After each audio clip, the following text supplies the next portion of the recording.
Hey everybody, Adam Repos Vox here, and welcome back to Forum Friday. I'm actually recording this on a Friday, which I think I did for last week's episode as well, which is why I went up so late, but generally I recorded earlier in the week.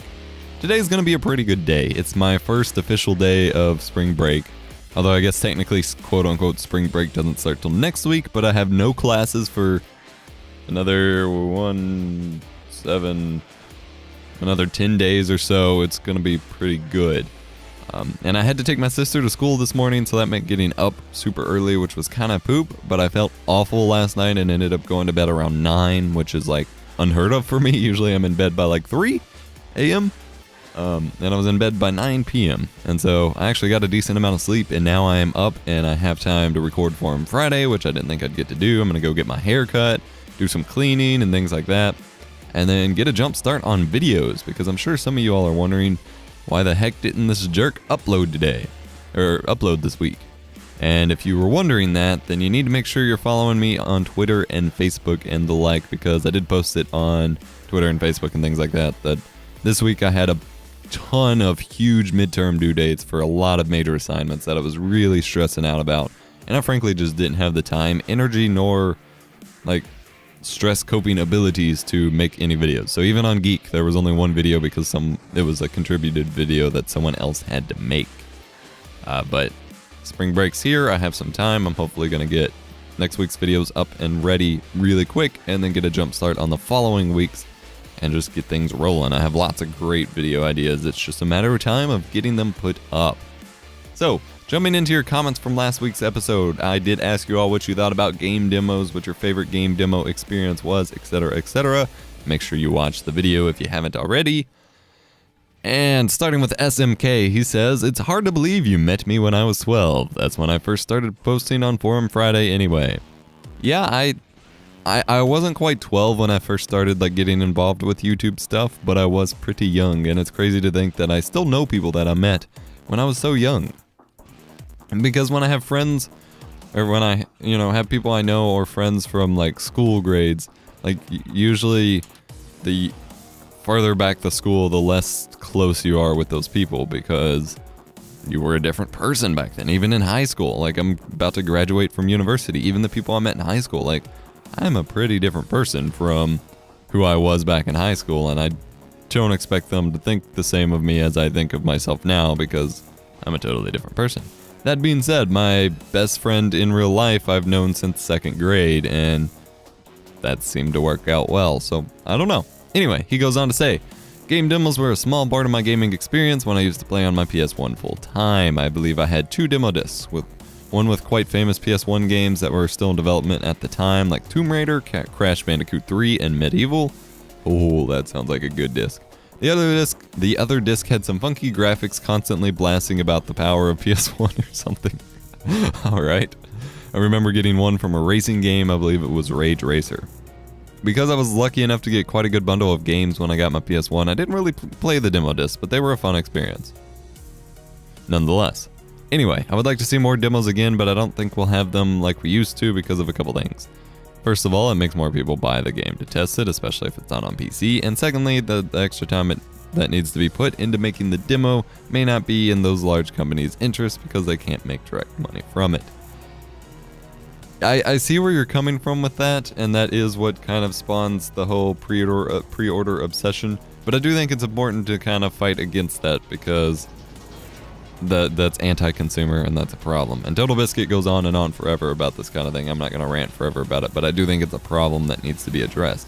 That being said, a very clever way that I don't entirely disagree with that some companies handle their demo or beta issue is they stack it on another game. So the only reason I originally bought the original reboot of Medal of Honor back a couple years ago was for the Battlefield 3 beta that came with it. That was basically the only way to get into the early beta for it, and I really wanted to play the Battlefield 3 beta, so I bought Medal of Honor. I loved Medal of Honor's story, and the multiplayer was kind of a dumbed-down Battlefield Bad Company 2, so my purchase wasn't actually entirely in vain, but then I also got the Battlefield 3 beta, and so that's kind of what I bought it for. And apparently Square Enix is doing the exact same thing right now with If you buy Final Fantasy Type 0, you get the Final Fantasy 15 beta, which everybody's apparently obsessed over. Or demo, not beta. Which everybody's apparently obsessed over, and people are paying like $15 on eBay to get a demo code. Crazy madness. People are paying for a demo to a game. That just sounds crazy. But apparently it's that good. Or it's supposed to be that good or that anticipated. I don't know. I didn't know it was that big of a deal, to be honest. I mean, it looks really cool, other than the weird, overly bro-ness about it. But yeah, I don't know where I was entirely going with that. Just that companies are handling it in interesting ways. And I don't entirely disagree with that process per se, because usually the customers, like, if you're going to justify the cost of a game to pay for a demo, you either really, really want that demo and you're clearly willing to pay for it, or you'd also like that game and the demo is a bonus, in which case your money's still not entirely being wasted. Versus just buying just buying a game because you haven't played it and then hating it, and then you're screwed. Graham Webster says, I had a problem posting in YouTube, and it turns out I had certain third-party cookies blocked. Unblocking them resolved the issue. Hope that helps. No, it's nothing like that. I literally have a 2-week commenting and Google Plus sharing ban on my account. That should be lifted. Apparently not now, but should be lifted by Monday or Tuesday-ish, I believe. Yeah. FabioP96 says, so you're a pirate. I don't identify as a pirate. Especially, I've gone very vanilla, very the legal route as of late, as I have a I have a Hulu Plus subscription, which I will say, like, I'm not going to try to sell you an affiliate code. I'm actually not very satisfied with my experience paying for Hulu Plus, to be totally honest with you. But it does allow me to keep up with the Flash and Arrow without having to DVR it. And see, that's the thing, is I don't even need to use Hulu when I have, because we have a whole DVR system at home. But it's really a pain for me to actually use it in my room and set up, and then I have to make sure I've watched the episodes before my family has watched them and deleted them for a lot of shows. And then there's lots more commercials than there are on Hulu, but I stick with Hulu for the moment. I may be getting rid of it. I don't know. Polar Lion says, I think a big reason there aren't as many demos for games anymore, especially large annual releases, is because they cost the developer extra time and money to produce. When publishers put unrealistic due dates on a project, it becomes less of a priority for the developers. And I do understand that. But that is the problem we need to point out, is because if, boo-hoo, it costs the developer a little extra time to throw a rough build in there, well then we shouldn't be paying money for a game that we don't know anything about, or things like that. Just like it was also recently shared and announced that EB Games in Australia is accepting pre-orders for Nintendo's NX smart device thing. We don't know anything about it.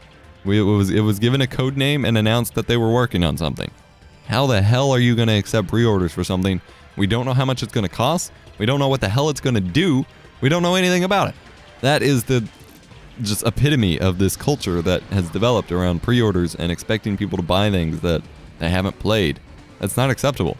Like, that is not okay. And yeah, that's a pretty drastic example, but that is the representation of everything that goes on with relation to pre-orders and stuff. And so that's not cool. And so they need to be able to put out a demo and deal with it. And obviously publishers putting unrealistic due dates on projects is a huge problem as well. Annual releases of titles is kind of frustrating, but they're making money off of it, so we can't exactly fight against that unless you're going to stop buying them, which is kind of the answer. That's what I stopped doing with Call of Duty and Assassin's Creed. Hello, voice. I am suffering from a sinus infection at the moment. But so many bad things I don't want to get into. Ban Chunk says, I'm basically never able to purchase legit games that aren't on Steam. Too many monies they be costing. I'm hoping you're talking about Steam sales, because Steam normal game prices are about the same as any other online site. That being said, even though yes, I do have an affiliate code and a discount code and we can discuss all that, sites like Green Man Gaming do give you super discounted Steam titles that are legit and still on Steam, but you can get them hugely discounted. Same thing with Humble Bundle, is you can get some really great sales. They've even had AAA titles and things like that. So keep your eyes out, because Steam is not always the top place to buy games at certain times, other than during the summer and winter sale. That was a lot of comments. I really appreciate it. We didn't get a whole lot last week, so I appreciate your all support this week.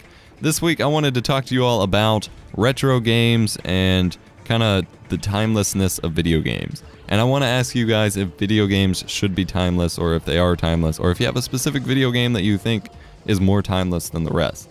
And I talk about this because we're still in the era, it seems, we haven't moved on from the era of HD remasters, remakes, and ports.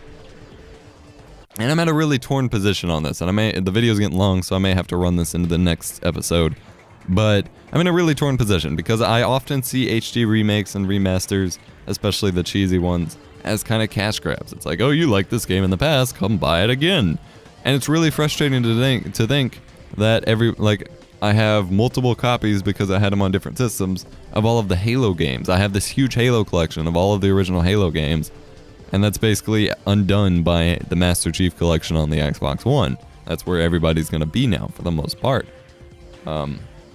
But at the same time, I think everybody should be able to experience games, and it's really frustrating when consoles don't have backwards compatibility, which is especially a problem this generation where neither console has any sort of backwards compatibility.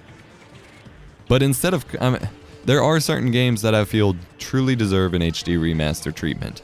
And games like Kingdom Hearts and things like that, where they're literally, they skipped an entire generation before putting out another sequel because Kingdom Hearts 3 is coming out on the PS4. Yeah, they should have, they needed to make an HD remaster and stuff for it. That being said, the HD remaster should have been on the PS4, not the PS3. But that's a different story. But I feel people should be able to experience games regardless of platform. If a game came out 20 years ago and you're still selling it, you should be selling it for the modern platform, if you're not going to offer backwards compatibility. And so my solution for this, which is a huge problem and is going to cost people money and probably isn't actually what will happen, is I think game developers need to develop a sort of like API, I guess, of sorts. I'm not huge into programming, so I don't specifically know what they would make, but to where they can consistently port up their games. That way, digitally, their games are always going to be available on the platform. That is going to make them a lot of money in the end. If instead of buying all these crazy PS2 games that I'm buying now, I could just download them from the PlayStation Store, that would be making them money now instead of me buying used copies on Amazon. Same thing with any game. Instead of having to keep reporting your game, make it to where your game can easily be reported pretty quickly. Now, obviously, I would hope they'd put a little bit of time into polishing it and stuff so it's not a too bad of a port. But I would like to see games be pretty timeless to where your console generation doesn't quite matter as much. And certain games that were released like at the end of a console era, sure, upscale it and, do what you can to make it look pretty on the next one, like The Last of Us Remastered.